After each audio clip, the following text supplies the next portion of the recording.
all turned up the radio to hear Brother Jimmy Lakey, from coast to coast and shore to shore. Now raise your voice. Oh, let us all Jimmy Lakey, get out of bed. Jimmy Lakey, raise your voice. Jimmy Lakey, hey, can't live without it with Jimmy Lakey. Jimmy Lakey. Well, top of the morning to you, everybody. How's everybody doing on a Monday morning, the day the Lord has made? Rejoice, my friends. Here we are together once again. You're sitting in front of a screen or in front of some speakers, and I'm in front of a microphone and a camera. And that is the way the good Lord intended for this day to begin on this fourth day of August, year of our Lord 2025. Ever have one of those dates that you kind of go, I'm missing something. Something's going on today. Today is something. I don't know what it is. The fourth day of August. I don't know if I had a niece or a nephew born today. I don't know. I don't know. I'm just telling you, August the 4th is a date. So whoever it is, happy birthday. God bless you. And happy August the 4th to you. May August the 4th be with you. No, that's different. May the 4th. That's different. Okay. All right.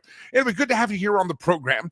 A little last minute scrambling going on. I teased on Thursday and Friday that I was going to have the esteemed A.J. Rice on the program, publicist extraordinaire, used to be the author extraordinaire. You've seen him on all the big time shows, and he used to be the Laura Ingraham producer, all that stuff. A.J., he's a dirty bird, is what he is. He's a dirty bird, loves the Philadelphia Eagles. And about 5 o'clock this morning, 5:15, I got a text message from AJ saying, I have to cancel your show that we scheduled 3 weeks ago. He gave me some sob story about we have a newborn baby in the house, and so I had to stay up all night. And I'm thinking, this sounds like excuses from a dirty bird. But nevertheless, we will reschedule AJ. So it has been an all-morning, full hands-on deck, re-scrambling the entire show format today because AJ was going to get a big chunk of the show, but the dirty birds, as always, dirty birds let you down. That's what they do. Dirty birds let you down. Anyway, if that gives you more time to send in those dirty bird memes, we need to let AJ know that the Philadelphia Eagles are dirty birds. So anybody who hasn't sent a meme, which is all of you, nobody has sent me any dirty bird memes, and please do that. info@jimmylakey.com. Anything you can do to make fun of the team we know as the Philadelphia Eagles is always much appreciated. All right, let's get to some news of the day. By the way, Michael Letts is going to be on the show. I'm waiting for a last-minute confirmation of our old buddy Michael McNamara, excuse me. That's coming up. So again, a lot of scrambling. There could be some moving parts on the show. Some people popping in unexpected as we all do our best to recover from the dirty birds failing us again. It shouldn't surprise us. Should us, at about 5:30, 6 o'clock this morning, my old buddy, the dirty bird, you know what he did? He sent photos of his newborn baby as if I was supposed to give him sympathy for missing his hit this morning. There is no sympathy here when you're a dirty bird. We just learn to accept the disappointment that you bring to all of our hearts. That's what we do. All right, good to have all of you here. All right, let's dive into some news here. Everybody in the state of Texas this morning, good morning to the motherland, the homeland, the state of Texas. By the way, if you're new to the show, my name is Jimmy, and I've been unleashed from the confines of corporate radio. And so even though I'm based in Colorado, the sounds of my dulcet tones with this streamcast and the podcast go across the fruited plain, all 50 states and to Bangladesh. And we hit all the places, including the state of Texas. And I know we got a lot of viewers and listeners in the state of Texas. There is a showdown happening there right now. It is a showdown with the state legislature. Greg Abbott, the governor of Texas, says he is threatening to arrest and expel the Texas House Democrats who are running like little chicken liver dirty birds is what they're doing. They want to avoid a redistricting vote, and they're trying to redistrict and reallot the congressional lines in the state of Texas. And dozens of Democrat state representatives arrived in Chicago last night trying to stall the votes. Shortly after that, hearing that they had all gone to Chicago, the Democrat caucus issued a simple response that said, "Come and take us." And the statement also describes Republicans' proposed districts that would potentially get 5 new U.S. House seats in next year's midterms. They call it a racist mid-decade redistricting scam or scheme. Greg Abbott, the governor, as Jasmine Crockett calls him, Governor Hot Wheels, criticized the Democrats and says real Texans don't run from a fight. Well, pansies like the Democrats do. They run for a fight and call you racist and names while they're running away like little sissies, and that's why the Texas Democrats. So here's what Abbott says: if you're in the state of Texas, let us know the temperature on the ground.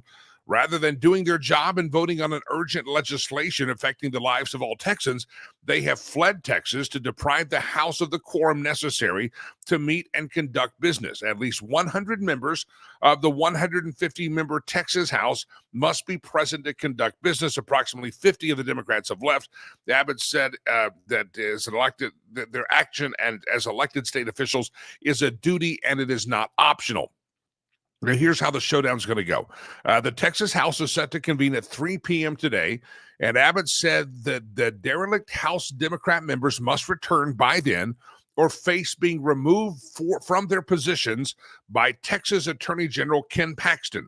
They're not playing games in Texas. They're not going to send Wyatt Earp to get you.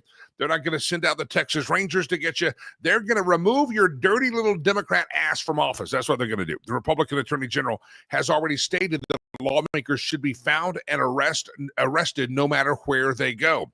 Abbott says a legislator determined to have forfeited his office or her office due to abandonment, they can be removed from the office under the state constitution.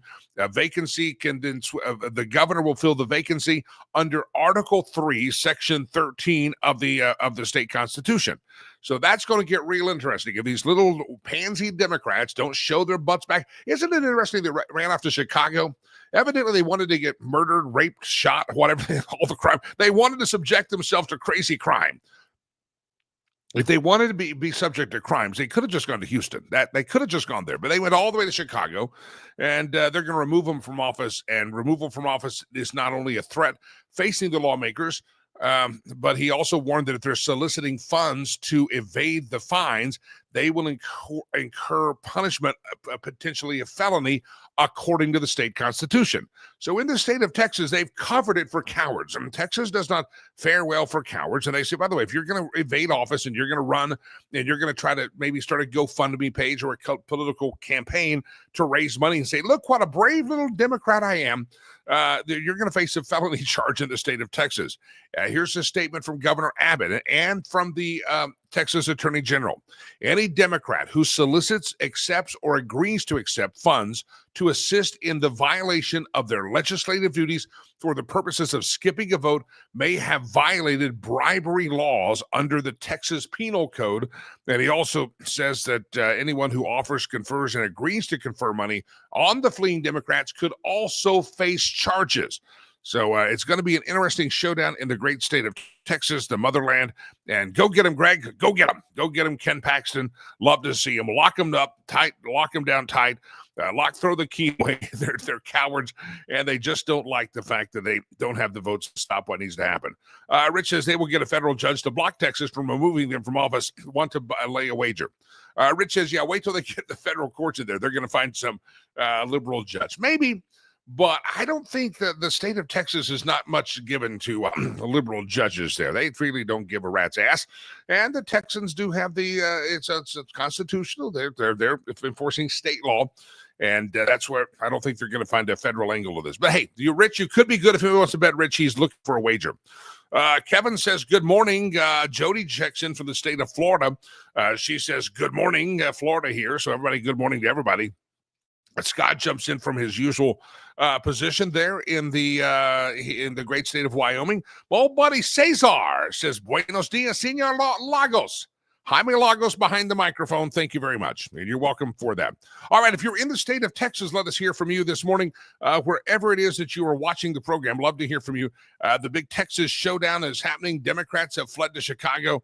They really wanted out. They didn't want to go to Oklahoma. They didn't want to go to friendly state that's going to Oklahoma might have kicked them out of there. Oklahoma doesn't tolerate much of those Democrat people. So anyway, it's going to be interesting to watch that. Lonnie Anderson passed away. Anybody remember Lonnie Anderson? Name your top 5 Lonnie Anderson movies or TV shows. Anybody? Tell us this. 79 years of age, Lonnie Anderson. I was thinking this morning when producer Chad and I were talking about, she was a heartthrob for so many young men across America a few decades ago, and a lot of people admired her and her looks, if you will. She was the Sydney Sweeney of her day. Would it be safe to say she looked good? Who was your heartthrob? Who was your? She was a little bit. I remember growing up, there was a distinct generational thing going on. The boys in the neighborhood that were older than me might have had a Lonnie Anderson photo, pinup, or a Farrah Fawcett. That was well before my time. By the time I was interested in having a poster on the wall, Farrah Fawcett was old. Lonnie Anderson, we knew her, but she was not my heartthrob. I came in the era of like Daisy Duke. The Daisy Duke, that was a big one for me. So here's the question of the day: as Lonnie Anderson has passed away at the age of 79, who was your teenage heartthrob? Who was it that had the who did you have the poster on the wall? Now, ladies, you can jump in here too. I know for a fact that my sister growing up happened to have a big admiration for some artist named Sean Cassidy. And I remember she had an album that sometimes she would play really loud, and it was Sean Cassidy. He was singing the "Do Run Run." That's all.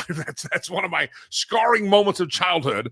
Is my sister having a love affair from far away with Sean Cassidy, and I guess that was a big one. So who was yours? Okay, Jerry jumps in. He says his was Barbara Eden.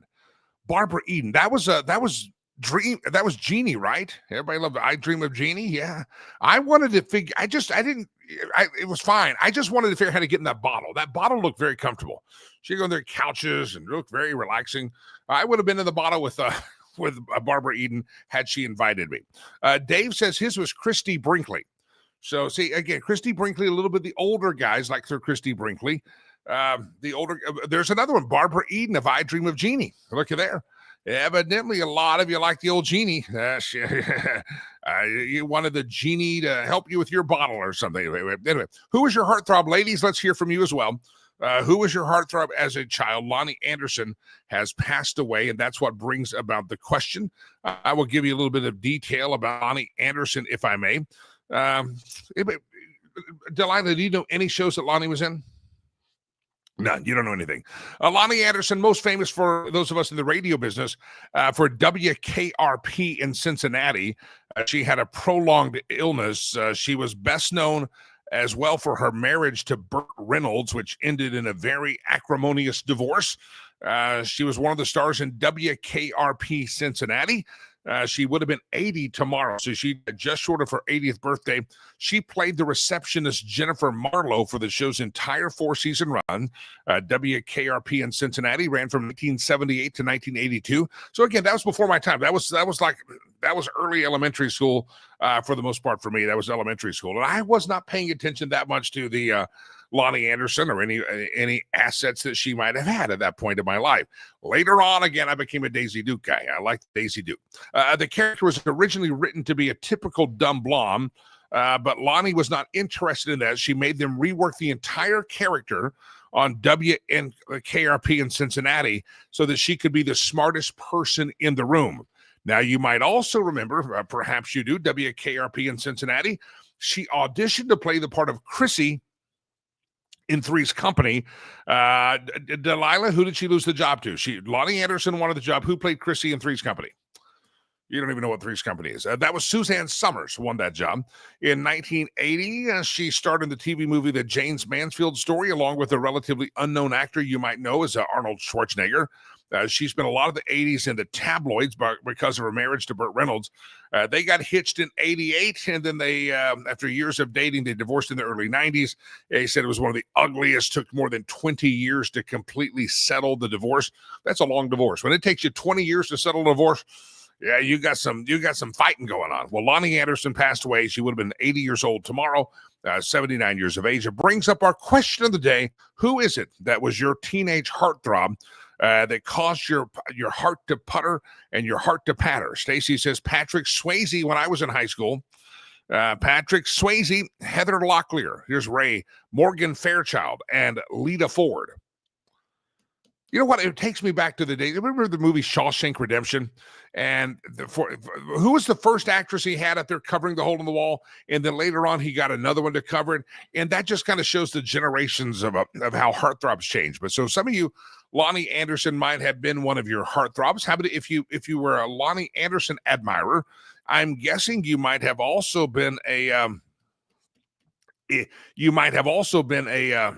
fan of Suzanne Summers. So anyway, Lonnie Anderson passed away. Everybody's jumping in here. Kevin says Ginger or Marianne on Gilligan's Island. You know, there's always been a battle about Ginger or Marianne. Listen, if I could get in the genie bottle with either one of them, I'm going to be happy. That's all I can say. I'm not. Beggars can't be choosers at this point. And I'd take Ginger or Marianne. That was good. All right. Anyway, good to have all the Lonnie Anderson passes away. Friends, are you watching this news out of Washington, D.C. and what is happening? Which I thought it might have been hyperbolic, but we are watching probably the biggest, the craziest scandal and political cover-up probably ever in American history. More news and information is coming out. Hillary Rodham Kankles Clinton was in the center of it, but everybody in Washington, D.C. took their cue and decided to what Jonathan Turley has written, called it the biggest con job ever pulled on Americans. And Turley writes at Fox News, it's starting to unravel. I want you to keep a sharp eye. We don't talk a lot about it here. There's a lot of national shows, and you can watch all the Fox News, and they'll talk ad hominem about these things and deep. But you need to start reading about this stuff, not just what they're telling you, but get down deep in the dirty details. And it is ugly. It is nasty. And my friends, if someone doesn't go to jail and isn't charged with sedition and or treason, then we have a country that's broken, I think, beyond repair. There has to be accountability for what we're watching unfold. And again, sometimes it becomes so complicated and it becomes such a convoluted mess and force you, I don't know what to do about this. It's really ugly, but you got to pay attention. If you haven't been paying attention or you've just been reading the surface, go deeper than what the talking heads are telling you, because I guarantee you it's worse than what you think. I'll put this piece up from Fox News by Jonathan Turley at facebook.com/Jimmy Lakey fan page. But here's what he writes. Washington is being rocked by new releases in declassification of materials related to the origins of the Russia investigation. The materials are showing further evidence. And when I say further evidence, every day there's a new round of evidence, not a talking head, not an opinion, but actual written evidence that there was a secret plan by the Clinton campaign to use their allies at the FBI and the media to spread a false claim that Donald Trump was a Russian asset. It all started with the Clinton campaign. Every day there's new documents coming out. It started with the Clinton campaign.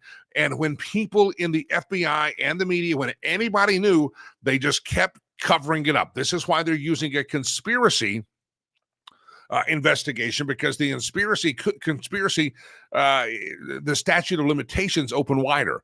But well, that's just an overreach. The more you hear about this was an active, very deep-seated conspiracy. Turley says there was never a Russian collusion conspiracy. This is the emerging story of a real Russian conspiracy to manufacture a false narrative that succeeded in devouring much of the first term of the Trump administration. What's also emerging in these documents is a political illusion carefully constructed by the government officials and their willing assets in the media. The brilliance of the trick was getting reporters to buy into collusion, to own it like members of an audience called to a stage by an illusionist, writes Turley. The effort closely followed the 3 steps of the classic magic trick, the pledge, the turn, and the prestige.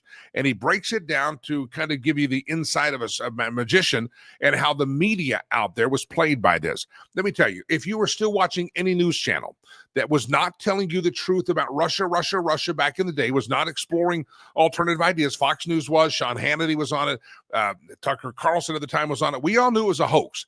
But if you're watching and getting any bit, I don't care if you're getting weather news from a network or a reporter or reporterette, that did not report the Russia hoax correctly in 2016, 2017, 2018, etc. If you're watching any of those networks and those people have not come on the air and either offered a huge apology, a mea culpa, and probably their resignation, then you need to always turn off those channels from this point hither. If you are an advertiser and you're advertising on any of those networks that spread a conspiracy that really was a coup attempt, then you were a supporter of the coup. And every advertiser on CNN, every advertiser on MSNBC, you can all go to hell and take your mother with you, because you were conspiring with the network by propagating the lies that were being told. And every advertiser needs to come off those networks immediately. And if not, I as deep and wide as the conspiracy goes, and if I'm reading conspiracy law, anybody that helped perpetrate the conspiracy is under investigation in this. And I hope it goes far. I hope it goes wide.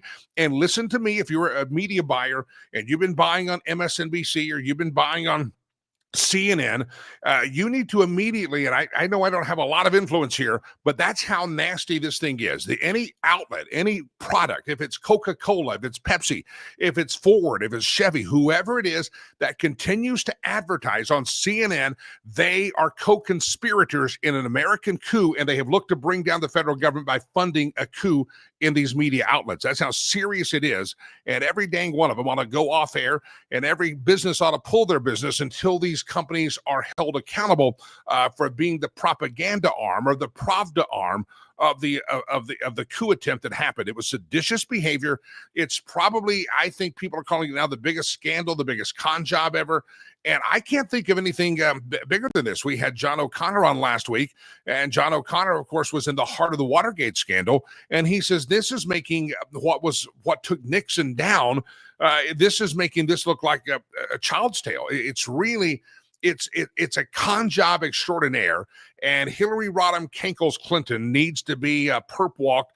And Donald Trump said over the last week in an interview, he said, I was the one that told the Justice Department in my first term, this is a bad look. We know that by the way, all of this stuff, they're figuring out in the memos. This is not conjecture. This is all the memos that are now being declassified and emails that are coming forward, that all of this was a part, not just we hate Donald Trump, but what Hillary Rodham Kankles Clinton, and we call her Kankles because, well, just look, what Kankles had to get over was she had her own scandal going on. Remember she had servers. She was bleach bidding, deleting emails, tens of thousands of emails that were government property, and said, it had nothing except yoga practice and Chelsea's wedding plans. That's all it had. Really, on a government email, thousands and thousands of emails about your taking your fat butt to yoga, your yoga class, getting rid of the Kankles and Chelsea's wedding. I don't think that takes thousands and thousands of emails. All of this thing was spun up. It was all spun up into a web because Hillary and her staff wanted to get the concentration off of her when it came to her dirty emails that she had deleted when she was Barry Hussein Obama's Secretary of State. My friends, this is unraveling right before the deep state's eyes, and you're going to start hearing names like Peter Strzok again, Lisa Page. Did you know they got hundreds of thousands, if not over $1 million, when they exited the government as a severance, go run away? It really is dirty. And what happened here, even the conspiracy and participation of the George Soros Foundation and some of the organizations that he backs, do not think that this is just hyperbolic and this is not just a ratings get. Sometimes the media doesn't cover these things properly. They repeat themselves over and over again. But as you start to read, my friends, you're going to find out this is pretty nasty stuff. And I don't know how you can say there was not a conspiracy.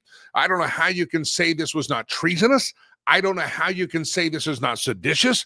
This is some big, big stuff. So I know sometimes you watch Fox or you watch these networks and it says breaking news across the screen. And so we become anesthetized or we become numb to what a big news story should be because they want to pretend that every news story is a big story. It's always a breaking news this and breaking news this or a Fox News alert. It slaps across the bottom of the screen. You have headlines. If you're watching Newsmax or CNN, doesn't matter, going across the bottom of the screen, and they're always saying alert, alert, alert. And so you don't really know when to be alert. It's kind of like a news media has become the car alarm. How many times have you heard a car alarm going off in a parking garage or in a parking lot and you ignore it? It's meant identify, hey, there's a thievery going on here, there's a robbery going on here, but we ignore it because we've gotten so desensitized to the car alarms because they go off all the time. And I think that's what happens on a news story like this, is we become anesthetized because it's no big deal. There's just another car alarm. There's just another Fox News alert going across the screen. By the way, that's dereliction of duty by people that pretend to be journalists, and they're all just bait click is all it is. They just want you to click and watch and get the hours up there. This is a big story. Mark my word. If there was ever a time for the old adage that we interrupt this program to bring you if there's ever a time to interrupt the program, it's this news story here. And it's and I know you probably haven't studied it. You haven't read read much about it. You haven't done any of that because it's just another Fox News alert. Again, we have been desensitized to breaking news because it's always flashing and telling us that you have breaking news. This, my friends, is breaking news. This is big story, and you got to read it yourself. Don't just take the Fox coverage. Don't just take any of this. It's got to be first and foremost. This is, I believe, at least from what we're learning, one of the biggest con jobs and scandals in American history.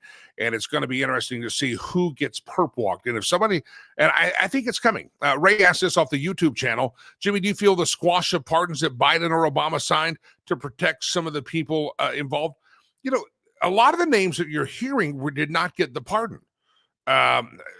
They didn't get the pardon. They gave it to Fauci. They gave it to big fat Liz Cheney on different topics. On this scandal, a lot of those folks did not get the preemptive pardons.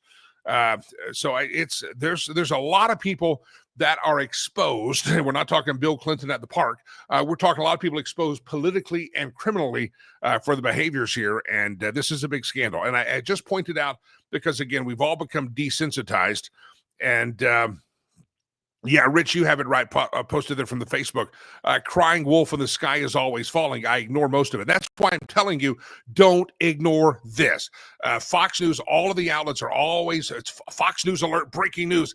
And it's not. It's, somebody rearranged their sock drawer, but they try to keep you in this constant state of agitation.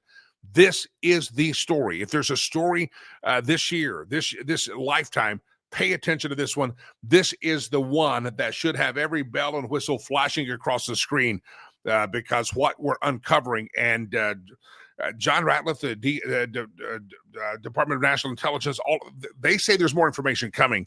And so far, the stuff that they have released is damning. It is some crazy stuff. And again, we've been desensitized. Rich has it right. They've cried wolf a lot. The sky is always falling. So it's just another news story in the background. This is one you should take time in your lunch break and start just reading the news stories. Not just the Fox, go to Just the News, go to the Gateway Pundit, and go to some of the other news sources out there and start reading. Read Jonathan Turley's piece that I just shared with you. It's corrupt and it's scandalous and it's not pretty. All right, good to have all of you here on the radio show, the TV show, whatever we call this now. Some people listen to it and consume it by audio only as we become a podcast. As soon as this show's over, thousands of earballs will consume this as a podcast throughout the course of today and throughout the course of the week. Some of you are also watching it live on the YouTube or the Facebook or the Twitter feeds. Good morning. Glad to have you here. Jimmy is my name. We always appreciate you participating with us. Now, real quick, big something happening today, and this is breaking news as well. Something happening today at about noon Mountain Time, so about 2 o'clock in the afternoon Eastern Time. There's going to be an email sent out from our charity organization, Rivers Promise.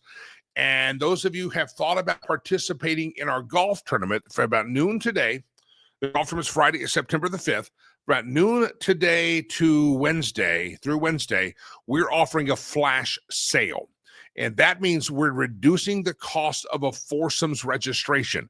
So it's not live yet. It will be live shortly after the show. The emails will fire, the website will shift over, and boom, there's going to be a flash sale. So if you've been thinking about registering as an individual or as a foursome, as a whole team, today is the day through Wednesday that you're going to be able to save a couple of $100 per foursome, $50 or so per golfer, and it's going to be it's a great savings, but you're still contributing to a charitable cause. So if you're not on the email list, you go get on it now. riverspromise.org as you sign up for that email list. But that's a big announcement coming up. And so anybody who's thought about registering for our golf tournament Friday, September the 5th, the next 3 days are the days to do it. You don't want to miss it. Make sure you get there. Riverspromise.org, riverspromise.com. Flash sale. It's not up now. If you go try to register, it's still full price. If you wait just a couple of hours, it's going to all shift over, and it's going to go bing, bing, bing, bing, bing. There's going to be a flash sale, and you can save money on your registration. All right, ladies and gentlemen, glad to have all of you here on the program. If you're new to the show, again, Jimmy is my name, unleashed from the confines of corporate radio. And as I mentioned early in the program, I was awakened at 5-ish my time. I was getting already kind of moving around and getting ready to go on my morning little walk. And my phone pings, and it's my buddy A.J. Rice, Dirty Bird, Dirty Eagles fan. And he had some lame excuse that he couldn't come on the show. Scheduled it weeks and weeks and weeks ago. He chose this date in history, but he couldn't make it because he has a newborn baby, and the newborn baby kept him up all night because he was nursing or something. I don't know if he's like Pete Buttigieg or what. I don't know. He was busy all night nursing the baby, or the baby kept him up. And he just couldn't function with little sleep. And I'm like, well, listen, I spend my life with he couldn't do it. And I just said, okay, AJ's no problem. You're a Dirty Bird Eagles fan. We expect Philadelphia Eagles fans to screw us. We expected, AJ. And you know what the Dirty Dog did, the Dirty Eagle did, the Dirty Bird did? He sent a photo of his little baby daughter all wrapped up, swaddling and sleeping. It made it hard to call him a Dirty Bird Eagles fan because he just jumped right in there, and he played the baby card and made me feel sorry for him. So we'll see if we can get AJ's schedule. But hey, AJ, when you schedule this time, you're coming on my terms, buddy. Not your terms, my terms. I don't know what my terms are, but you're coming on my terms. Ladies and gentlemen, stepping in at the last moment, taking the call from the dugout, from the bullpen, to cover for the man who helps sometimes get him booking gigs. Michael Letts has to step in and make up for the weak link in the organization. Michael, good morning, sir. Oh, it's a privilege to be with you, Jimmy. You always have such great entertainment. What we do without you. And, I'm not so sure that AJ operates any different with or without sleep. So we're going to have AJ come up with another excuse. That's what I was thinking. I'm like, how much worse could it get, AJ? If you may actually be better with a little punchy for an hour's sleep. I mean, it couldn't get any worse with him. I don't know, but these are Eagles fans. They're very delicate. They act like real tough guys, but they're just delicate flowers. Those Eagles fans, they wilt under pressure. Well, when their feathers get ruffled, they don't get turned back the right way, and then it just becomes a mess. So maybe that's the excuse for today, Jimmy. That's going to be, I don't know, AJ's probably not watching the show right now because he's in slumber. He's asleep, or he's robbing a bank because he's an Eagles fan. I don't know what he's doing. These people maybe just trying to comb those feathers back out. I'm telling you, he is. We'll get him back on my terms, and I don't know what that means, but I'll see if I can let him back on the program. It was last minute cancellation. He's an old producer. He should know that's not nice, but he did it. And then he sent the baby photo, Michael. He sent a baby photo to say, look how cute. I'm like, that's dirty. That was dirty. That's a low blow. Yeah. That's a low blow. All right, let's dive in here. By the way, the biggest scandal in American history, Michael, we're watching this, and I was telling the audience, this stuff about the Russia, we've been desensitized to news. It's always breaking news, Fox News alert. This is big, and I think we've become so desensitized to what real big news is because cable tries to make us think every story is big. I don't know if it's going to get it's getting pretty bad. It's ugly stuff here. Well, it's going to get worse, Jimmy. I've seen some of the files. It's going to get a lot worse. The only thing I think you talk about, you're saying, what's the biggest scandal we've ever had? And of course, America is still even unaware of all the details, was the assassination by our government of JFK. And what you're going to see now is coming out. There was the authorization to assassinate Trump by our government. And quite frankly, I don't know that you can get any bigger of a scandal than that, Jimmy. Yeah, it's amazing. And, now we're starting to hear names I haven't heard in a while, where I'm hearing the name of Peter Strzok, or Lisa Page. Lisa Page. Yeah. These names are coming back. These are people that got buyouts from the government, went merrily along the way. They were all their memos are all coming back up. Somebody asked about the Biden pardons. He didn't really pardon people involved in this scandal. He went after the Faucis and Liz Cheney, but these people are just right there exposed, laid out there for prosecutions to come. And because of this conspiracy investigation, the statute of limitations does not pertain to these people who thought they were protected from it. That's correct. And, even the pardons that were given by the auto pen, they're going to come into play from the standpoint that they're going to be ignored. Now, a court could decide to uphold them. But conspiracy is so bad, Jimmy, and what this country has done, utilizing all the assets of the U.S. government to go after your political opponents. I mean, I'm not even too sure Russia's used all of its assets to go after its political opponents. It really makes us probably one of the most scandalous countries in the world at the moment. And I just think America's had enough, and we're going to be coming back at this with both barrels and buckle up and duck, because it's going to get nasty, Jimmy. Yeah, there's anybody, and I said this, any network that has not apologized for the Russia collusion coverage back in 2015, 2016, 2017, every advertiser there should be held accountable for helping collude in the propaganda. And that's how big this thing is. And you're right, buckle up and pop the popcorn, but duck and pray for our country, because this is some pretty serious, not just allegations, but there's evidence being laid out, documents that are coming, things that were meant to be sent off to an incinerator that got left behind on purpose or whatever. I mean, they were planning to never have this be known, never see the light of day. Burn bags were found, and these were documents that Hillary's probably going, I thought we burned all that stuff. It's not just the plan, but they also had a play in place to cover this thing up. And if they found one bag of things that wasn't burned, how much other evidence has been destroyed? Well, there was a coordinated effort, Jimmy. You had Hillary doing the bleach and, and the busting the things up with a hammer. You had Comey putting it in burn bags and forgetting to burn them. Or if you remember, we found files in secret servers that were in, secret compartments and servers that were never supposed to be discovered. Secret rooms that were supposedly just getting cobwebs and never to be found. This has such ramifications, Jimmy, that it literally is mind-boggling. It's going to take the American people some time to digest it. But I'm confident the American people believe in justice, and they're going to want to see every evidence, every document, and it's all there. And this will not be any speculation. This will not be, well, I think this is what he meant, but can't be sure. You're going to know for a fact, without any doubt, what happened, what transpired. The real question is going to come, Jimmy. Does America have the fortitude to make sure accountability is had? I realize accountability sometimes is not pretty. Oh, you're going to lock somebody up for life, poor person. Jimmy, those days are gone. If you did it, you made that choice before you did it.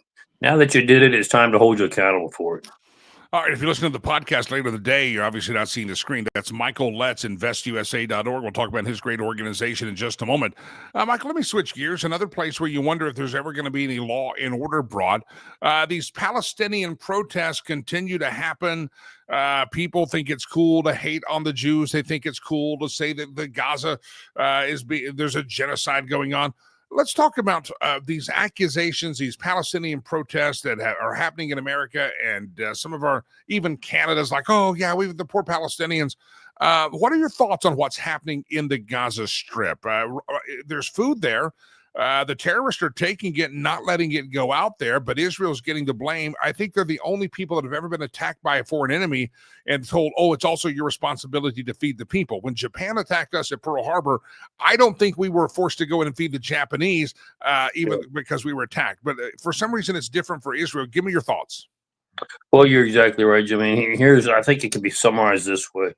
I saw with the president when he was watching the video of one of the hostages who is emancipated, barely able to walk and survive, yet given a shovel and told to dig his own grave.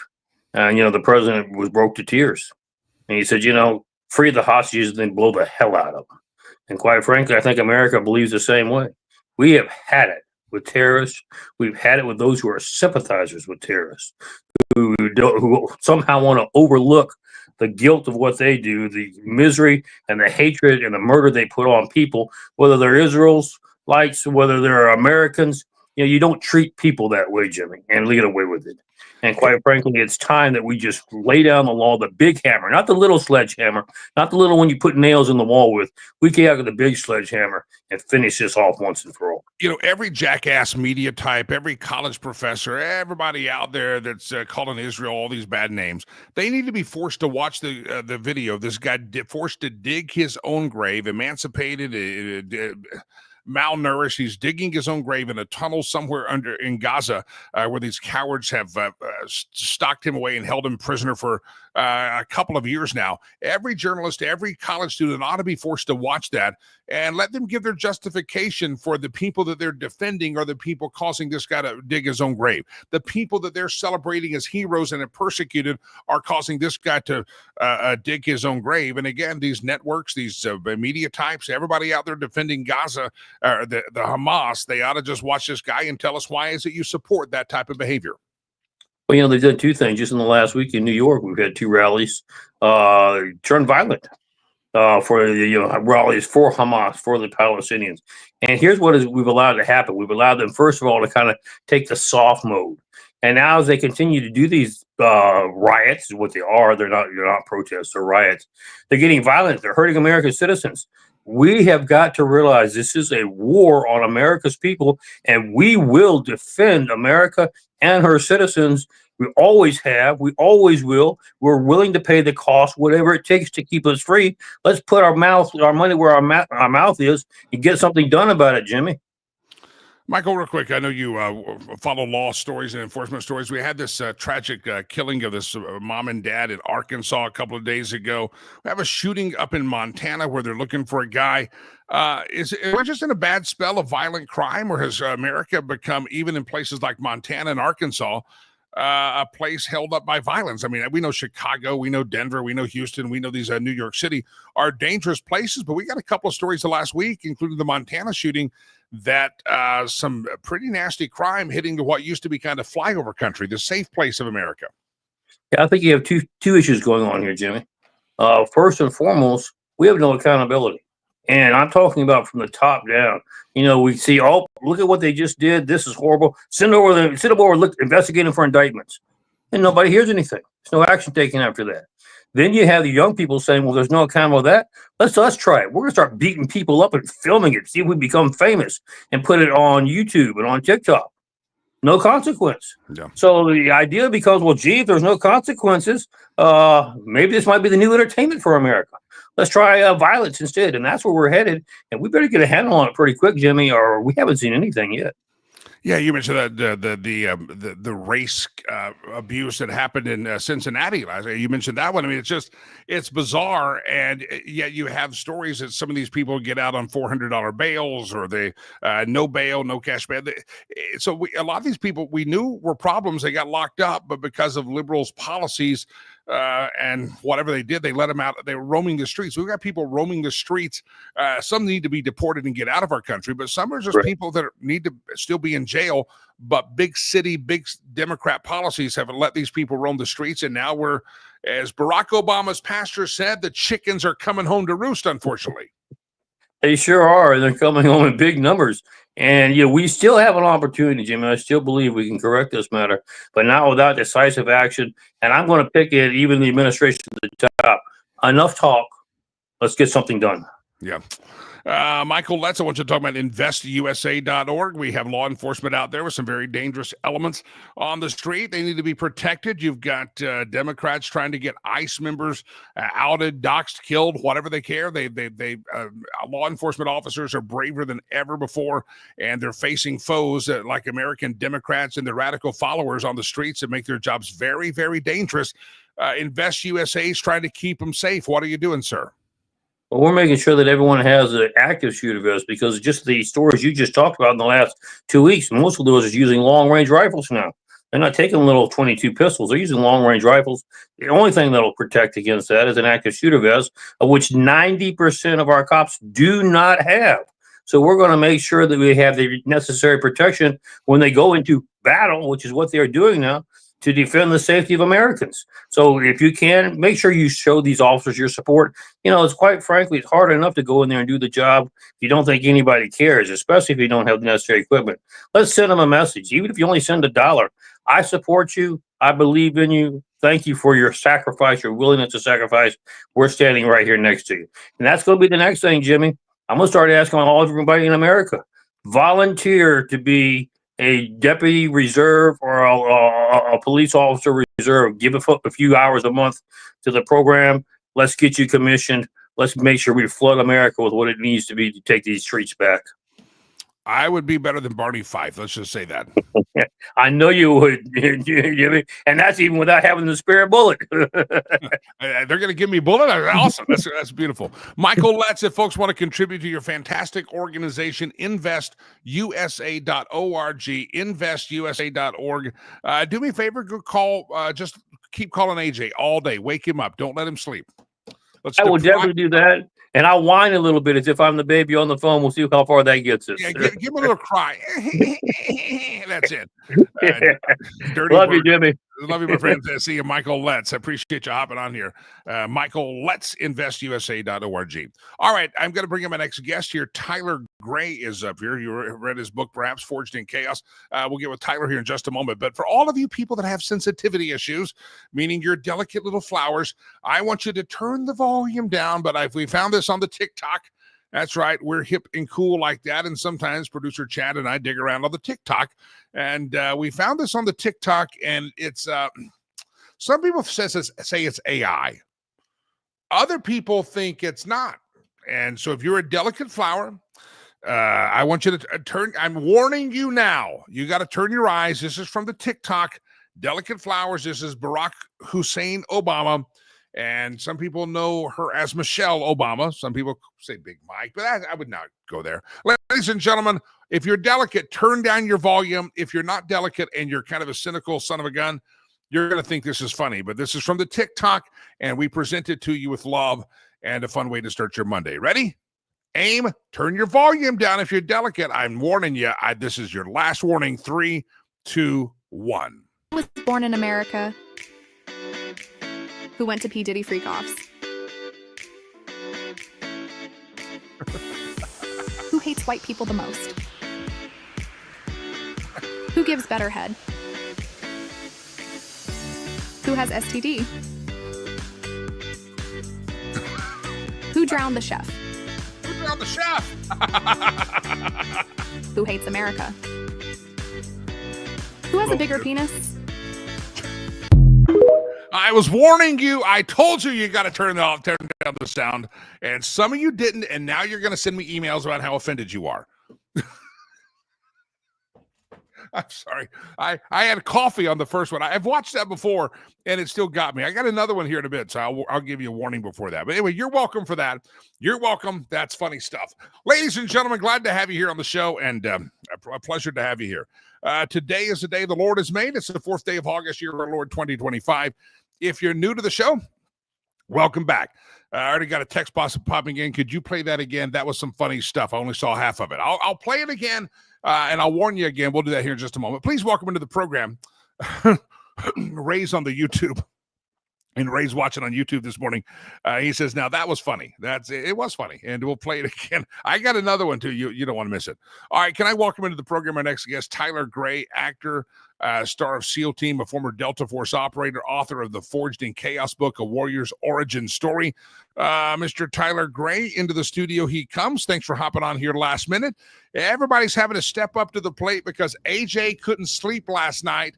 AJ Rice, the big publicist extraordinaire, was on the show, scheduled weeks ahead of time, and all of a sudden he canceled his segments. And so Sutton and Kimberly are the real heroes of Publius. They're grabbing Tyler, they're getting Michael Letts, and they're just having to say AJ just sucked today. He had a baby crying and he couldn't wake up. So thank you, Tyler, for being an American hero and stepping in here.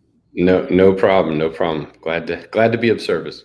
Did they tell you that AJ was slacking this morning? Did they tell you that's why? No, they didn't. No, they just said, hey, can you do Jimmy Lakey by chance? Yeah. Like, could sure. you call AJ as soon as the show's done? Just call and keep waking him up. Yeah. He's an Eagles fan, so therefore he's just whiny. That's all I can say about it. Yeah, I know Eagles fans well. So they're barely American. We don't know.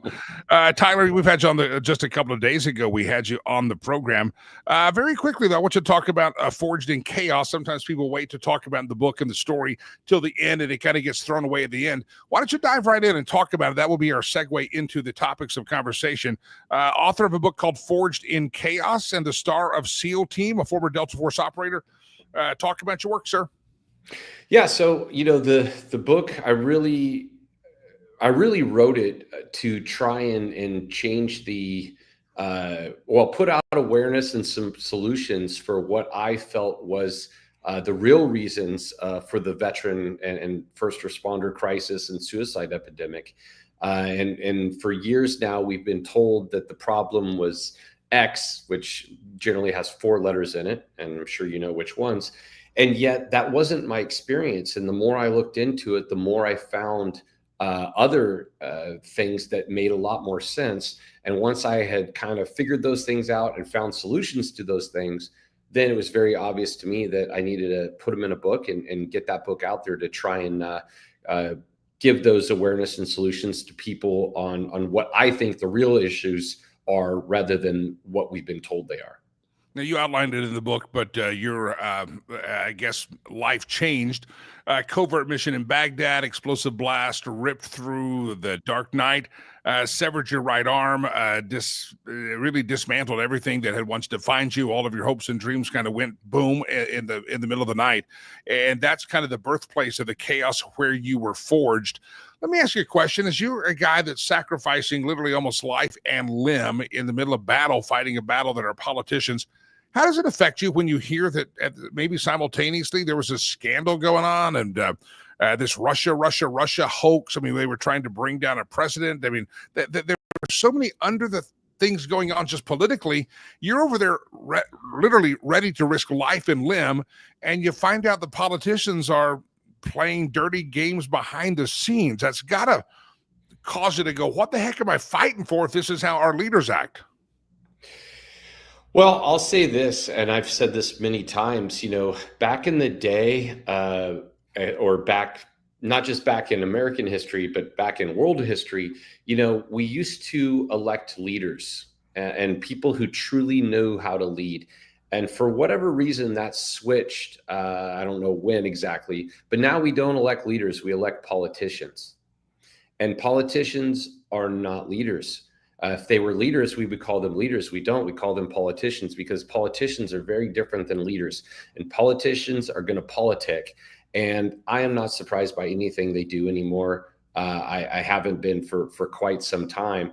And the reality is, it's a type of person.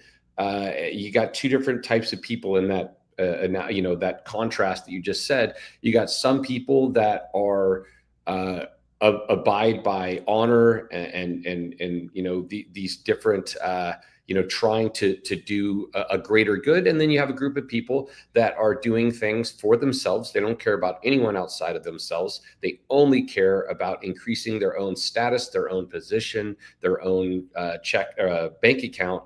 And so I just put politicians by and large into that box. And I'm not at all surprised by what I'm seeing today or have been for quite a while now. I'm not asking you or anybody. I don't ask anybody to feel like they're obligatory. I've been critical of the administration at times. I thought they've done some things excellent. I thought they've done some things they could have done better. They should have called me. It would have helped them. But I want to talk about the leadership. It seems as if, obviously, Trump, one of the reasons they hate him is he's not a politician. Do you perceive him, especially from a military standpoint, as a leader? Some people say his Iran strategy has really defined modern warfare. I know you've talked about that.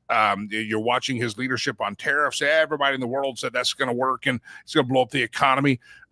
Talk about, because you've seen what leadership is and what sacrifice is on the battlefield. When you see someone like Trump, are we seeing leadership that maybe we haven't seen in previous administrations? Well, I think so. And I mean, I don't put Trump in the politician category. I mean, yes, he's, the president and has been in the past. But he's not a politician. He's not a career politician by any stretch of the imagination. And so, look, one thing that people have to understand about leadership, in fact, I'm going to go on a limb here and say a major difference between leaders and politicians is this. Politicians, because they don't care about the people, they care about themselves. What I've seen them do is they don't lead. And the reason they don't lead is because a term that we used to use in the military, I don't know if I can say this, but the leader was the designated a-hole. Yeah, you can say that. A leader is a designated asshole. It's the person that is that's the person making the tough decisions. To lead is hard. And if you are a leader, you're going to piss some people off. That's just the way leadership is. And so politicians, because they don't actually care about anything other than themselves, they don't lead. They don't make decisions because they don't want to upset anyone. So they double talk and they'll say one thing, but do another, vice versa, all these different things. There's no leadership because they don't fundamentally care. And leadership requires decisive action. It requires making decisions. It requires taking a stand one way or the other. You can't say, well, I think it's both. No, it's this or it's this, because you have to choose whether you're going to go left or right. And I don't mean that politically. I just mean in any decision. And so does Trump piss some people off? Absolutely. And that's what a leader has to do. There's not a single leadership position anyone can tell me about in history. I don't care if you're a principal at a high school. As a leader, you're going to generally piss off about around half of the people, and then around half of the other people are going to be on your side. And so I don't put him in the politician category. I definitely think he's shown decisive leadership because he's not a politician. The voice of Tyler Gray. He's written a book called Forged in Chaos, a warrior's origin story. I know in the book you talk about the PTSD and LTSD, and you define some of those things. And I want you to talk about the book because I think it's a important book, not just for people to read about your story and your actions and your leadership and your heroism and willingness to sacrifice for your country, but you've written the book as kind of a guide or some help for anybody in any instance who finds themselves in chaos and thinks, well, this is the end, and how they can be forged in chaos. It's not just a book for people who have military background. Yeah, to that point, you mentioned earlier the when I got injured, and you mentioned chaos. What's so interesting to me is what I found out, over a decade now, is that I too thought kind of this forged in chaos happened in training or in combat. And it took me years to realize for myself and for, I think, the vast majority of us, that the forging in chaos actually started in childhood. I grew up in a very chaotic environment. And when you grow up in chaos, PTSD, the first word is post. Post-traumatic stress disorder assumes a pre-traumatic stress baseline. And for myself, and I think the vast majority of veterans and first responders, we didn't have a pre-traumatic stress baseline. I grew up in an environment that was traumatically stressful every day. And because of that, my brain as a child neurologically rewired itself to be calm in chaos. So when the environment was chaotic, that was my homeostasis, and mentally I would be calm. Conversely, when the environment became calm, my brain became chaotic. And the only way that I could calm myself is to create the chaos back into the environment, which would allow me to get to my normal, again, from childhood. I call that LTSD, or lack of traumatic stress disorder. I need traumatic stress in the environment to feel calm, because that was how I was wired due to my environmental due to the environment I was raised in. The name of the book is called Forged in Chaos. If there was one message in the book, you obviously wrote the book, you tell your story, you talk about PTSD, LTSD, and you define all this. But if there's one message you want readers to take away, or one reason that they should really get a copy of the book today, it's called Forged in Chaos. What is that one takeaway you really hope everyone has? The one takeaway I have is that once you see the template or the pattern or the mold, whatever you want to call it, it becomes very obvious that everything that I was doing, and probably anyone that's listening that this makes sense to is doing, is it's very much a cause and effect.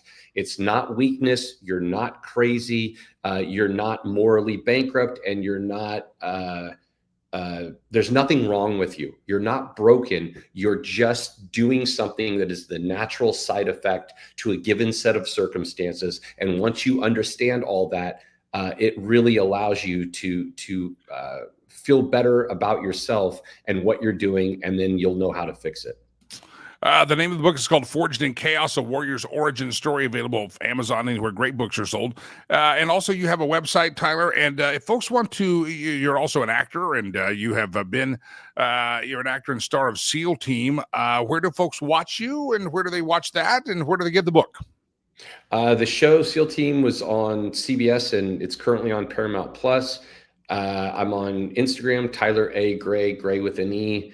Website is tyleragray.com, Gray with an E, various other social medias. But yeah, thank you so much for having me. And if anyone's interested, I appreciate it. Forged in Chaos, and plus you can see SEAL Team. It's there now, was on CBS. I appreciate it. God bless you, Tyler. Thanks for hopping in here at the last minute. Rich says a lot of our adult experiences are definitely results from childhood experiences and or trauma. We bring it forward into our adult life in relationship and marriages. Absolutely, Rich. And the person you are today, that messed up part of you probably started somewhere when you were much, much younger. And that's kind of the origin story of that's why the book's called what it is, Forged in Chaos, a warrior's origin story. And that origin story didn't start in boot camp. It didn't start when enlistment day. It started much younger, and that's the whole point, getting to the origin of your story and how that can carry on through adulthood. So anyway, his story is fascinating. Tyler's story is fascinating. I think you'll enjoy it. He really, you heard me tell the story, a blast rip through a mission, a covert mission that he was a part of in Baghdad. Nearly severed his right arm off his body, dismantled everything that once had defined him as a SEAL Team operator. And you need to read the story, former Delta Force operator. And again, the name of the book, Forged in Chaos, a warrior's origin story. And the origin meaning it started well before he was ever on enlistment day. So if we get a copy of the book, you can go watch SEAL Team, where Tyler Gray is also the star of that. And that's now on Paramount Plus. Ladies and gentlemen, it has come to my attention that on Thursday and Friday of last week, I thought I skipped it one day. I've been told I skipped it 2 days, the stolen memes section of the show. And for those of you that have messaged me and complained that I skipped the memes, I apologize. I didn't know it. I didn't know I skipped the memes. I thought we did the memes, but evidently I didn't. And leave it to you people to let me know. So today we're going to do the memes. We're going to make up for Thursday and Friday. And you can thank me for that, but I apologize. Those of you who are very upset that I missed the memes, not just Thursday, but Friday also. And I had to go back and watch myself and said, I asked producer Chad, did I really skip the memes? He said, yeah, jackwagon, you skipped the memes. And so we skipped the memes, and that broke my heart, but I apologize for that. Ladies and gentlemen, I want to play this for you again. This is, again, delicate people at heart. I want you to don't be offended here, because I'm warning you now, turn this off. A lot of people said they were spitting coffee on their keyboard. Jim says coffee out the nose all over the keyboard screen. Those of you delicate little flowers that maybe some more, let's say, sophomoric or middle school or locker room humor is hurt your feelings. I'm warning you now. Turn down your computer. It's going to be 30 seconds. We stole this from TikTok. The hipsters over there were sharing it from their mother's basement. We thought it was quite good. So ladies and gentlemen, I'm warning you again. We played this earlier. Some of you have already spit on your keyboard, and I want to play this again. This is Barry Obama and Michelle Obama. And you ready? Let's go. Born in America. Who went to P. Diddy freak-offs. Who hates white people the most? Who gives better head? Who has STD? Who drowned the chef? Who hates America? Who has a bigger penis? There you go. We stole it. I told you. I warned you. If you're offended right now, you did not listen. You did not turn off your screen like I told you to. I'm warning you. Ladies and gentlemen, Sydney Sweeney. We talked about her. We haven't talked a lot about it, but there's an interesting piece that's out there about how Sydney Sweeney has brought about this cultural divide. And now you have Arby's putting beautiful people. Arby's has a beautiful girl eating French fries. Dunkin' Donuts has this handsome male model eating Dunkin' Donuts. And meanwhile, was it Abercrombie and Fitch? They're still around. That's a story that used to have really sexy people hanging up in photos of six-pack abs and beautiful bodies. That was the entrance of their store, all these models. And now Abercrombie and Fitch, to go after, I guess, to not offend people, they're putting fat chicks out there on their jeans. And I hate to break the news to you, fat people got to wear jeans too. I need to lose a couple of pounds. I still wear jeans, but you shouldn't probably put me in the jean advertisement. Well, Sydney Sweeney is selling the American Eagles, and their stock is going up. And God bless everybody, go buy some American Eagle jeans today. I've owned American Eagle before. I hadn't been to an American Eagle store in years, but it makes me want to go to an American Eagle right now and buy some. But Abercrombie and Fitch is putting out the fat girls in their jean ads, and I guess they're trying to counteract it. But I think what you're seeing in the golden age of Donald Trump, the beauty is back, and it's a glorious thing. Beauty is back, and it's okay to be in shape, and it's okay to say, not everybody's going to get a ribbon. And so I think these are good things. It's a turn in America to where we were told we were supposed to just kind of overlook them. They're just portly, but boy, they have a good personality. No, they're just unhealthy. And we all need to be better me too. We all need to be better at what we eat and drink and how we take care of our bodies. We have to do that. But for some reason, it's not been politically correct to say Sydney Sweeney is causing us to kind of realize, why are we so ticked at her? A beautiful lady that just can wear jeans and look good. There's nothing racist about that. The same way there's nothing racist about, was it Beyonce that had her own jean ads dressed very similar to Sydney Sweeney? That wasn't racist. If you look good in jeans, you can be a product spokesperson. If you're fat, normally you're not going to get a product spokesperson unless it's an Ozempic commercial. That's what you're going to get. That's just the way that it is. Well, anyway, I want to play one more. This is another spew the coffee through your nostrils moment. And we also stole this off TikTok. We don't just steal memes, my friend. We steal the full experience. And we stole this off TikTok. And this might be maybe a little bit of AI overdubbing. It could be. But I think you will recognize the person speaking. It's the senator from Tampon Tim State from Minnesota. It's the Amy Klobuchar. Talking about why they're so offended about Sydney Sweeney. Why are they so offended about the pretty girl wearing the jeans and getting all the attention? And again, I'm warning you, if you're delicate, mute your speakers now for about 45 seconds. 3, 2, 1. What we're saying is that we want representation, okay? If Republicans are going to have beautiful girls with perfect titties in their ads, we want ads for Democrats too, We want ugly, fat bitches wearing pink wigs and long-ass fake nails being loud and twerking on top of a cop car at a Waffle House because they didn't get extra ketchup, Just because we're the party of ugly people doesn't mean we can't be featured in ads, okay? And I know most of us are too fat to wear jeans or too ugly to go outside, but we want representation. Ladies and gentlemen, we're stealing them. We're stealing them. We're shameless. We will take it. Anybody spew your coffee on that one? Speaking of ugly people, did anybody ever have a pinup of, let's say, Amy Klobuchar in the room? We have the death of Lonnie Anderson. Jeff says his childhood early loves were Bo Derek, Linda Carter, and Heather Locklear. I remember when I was a youngster, like elementary school, and Bo Derek had that movie called, I think it was called 10. And all of my friends, we tried to watch it like on the cable channels because we heard that there might have been frontal nudity. We're like fourth grade or we were young trying to find it, and we were told we couldn't watch it. I never did see it. Anyway, that's Amy Klobuchar. Nobody ever put Michelle Obama up as a pinup girl either. She was not a good pinup. Not at all. But Melania Trump, I mean, that could be a young man's pinup girl. That would be a good thing. That's our question of the day. And the question of the day is, who was your pinup? Who was the person on your wall? My sister's was Sean Cassidy. That's all I remember, Sean Cassidy. I know some girls that I grew up with, like the Scott Baio was a big deal when he played the part of Chachi. I don't know who the girls were following because I had Daisy Duke on. I had Daisy Duke and posters of Dallas Cowboy cheerleaders.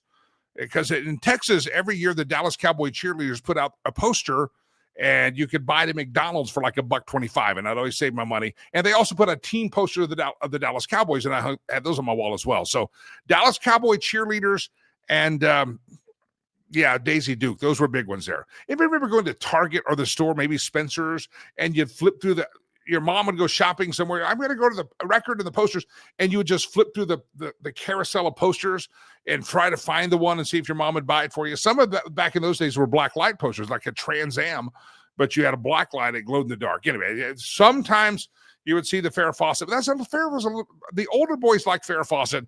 Again, I didn't come into noticing the Farrah Fawcett's or anything like that until until she was not there, and it wasn't that deal. Shan Nash Stewart says, I liked Fabian. Was Fabian the long-haired dude that rode the horse? Yeah, that's what I thought. Fabian, I hadn't heard of that. Jeff says Janet Reno. Okay, yeah, see, another person. Janet's deceased, right? She was not a looker. That's for sure. Not a looker, but not a looker. Oh, there's a name I haven't heard in forever, Ray on YouTube. Christy McNichols. That was a big one. Anybody remember Brooke Shields? Brooke Shields, she was the Sydney Sweeney of her day. I remember she would say nothing comes between her and her Calvins. And as a young man that was not thinking pure thoughts, I would say, please prove it. I'd like to see. No, that's Brooke Shields. That was a big controversy, but there's just Brooke Shields. Her claim to fame, besides her Calvin Klein, wasn't that she had like bushy eyebrows, if I recall. I just simply recall some girls growing up that Brooke Shields. How did she get her eyebrows? She should pluck them. There was some controversy about that. Okay. Rich says Elle McPherson. Okay, I see that. Elle McPherson. That's it. No, anyway, who are your people? Who are your people that were your pinups out there? So anyway, Sydney Sweeney, good genes. I want to put this piece up about the cultural divide, and I'll get that up on Facebook.com/Jimmy Lakey fan page. By the way, I do put some things up on Facebook.com/Jimmy Lakey fan page, and I appreciate you reading those and sharing them and liking those as well. And again, about 3 hours from now, big announcement. We're doing a flash sale that will launch. It's not active now. Fabian was a singer and teen heartthrob in the 50s. Well, who was the dude that rode the horse on the Harlequin Romance? I don't know. Arloa said Elvis made her swoon. That's why they couldn't put him on Sullivan. They had to get above the waist only. That shaking of the pelvis caused a lot of girls to like Elvis, Arloa. Don't be careful. Don't think about it too much, ladies. Some of you will stumble in your walk with the Lord. What do you think of that? That's why we only get me from the neck up. If you got all of me, baby, some of you would stumble in your walk with the Lord, and I don't want to have that responsibility on my heart. Ladies and gentlemen, the stolen meme section of the show, making up for Thursday and Friday. Here we go. Round and round the globe we go. Where we steal the memes from, no one knows. George W. Bush and Dick Cheney criticized President Trump at every opportunity, but they've been completely silent when it comes by an attempted coup by President Barry Hussein Obama. You know, they are awfully quiet. You know, publicly they haven't drawn a lot of spotlight. I'm sure behind the scenes they've been very critical, but it is interesting that this would be something that ex-presidents might go, yeah, that's not right. It seems like there should be some outrage by old Georgie and Dickie, but we'll see if that happens. Yeah. A coup attempt. It's really scary. Fabio. Okay, Fabian. Okay, there we're getting clarification. Fabio is the dude with the long hair on the Harlequin Romance novels, if they still have those. That was okay. So I got my Fabio and my Fabian mixed up. I apologize for mixing up Fabio and Fabian. I apologize. Again, I wasn't much into the male models, so I didn't know. Okay, thank you very much. I did like those Daisy Dukes, though. Those were pretty. Round and round the globe, where we steal the memes from, no one knows. Boss. I saw you request June 9th and the 10th off. Any big plans? I just needed some mental health days. And you got to blow up the screen. This is a purely visual here. I got to blow up my screen to see it. The midget is back June the 9th and 10th. So look at it. Everybody study it. It's one of these. It's not going to play well on the audio portion of the show. Boss says, I saw you requested off June the 9th and 10th. Any big plans? No, just needed some mental health days. Well, evidently, those mental health days are going to be appearing at Showgirl 3. The midget is back June the 9th and the 10th. Anyway, good luck. Extra money. Sorry, the midget. You're not supposed to say midget. Round and around the globe we go. Where we steal the memes from, no one knows. There's old Joe Biden about to munch down an ice cream cone, soft serve, and a waffle cone. Does anyone believe this? Biden claims, I'm not kidding. Leaders around the world will call me for advice. What advice do they need from Joe Biden? He did say that. Leaders call me for advice all the time. Anybody believe that anybody calls Joe Biden for advice? Maybe on how to get your Depends strapped on properly. That would be a good thing. Round around the globe we go. Where we steal the memes from, no one knows. One of my favorite comedians, Steve Byrne, says Kamala Harris possibly testifying on Biden's cognitive decline. Upon questioning, she's expected to drink the fifth. Get it? Plead the fifth. She's going to drink a fifth. We'll explain it to those of you that rode the short bus here later. Ouch, I just poked myself on the globe. Round around the globe we go. Where we steal the memes from, no one knows. From the Babylon Bee, we steal it. Kamala Harris announces she will step away from the politics to spend more time with vodka. Yep, I can see that. Cackling Kamala and her vodka. It sounds like a band or something. Cackling Kamala and the vodkas. I don't know. Round around the globe we go. Where we steal the memes from, no one knows. Apparently, Granny Clampett had another son they never told us about, but they left him back behind in Kentucky.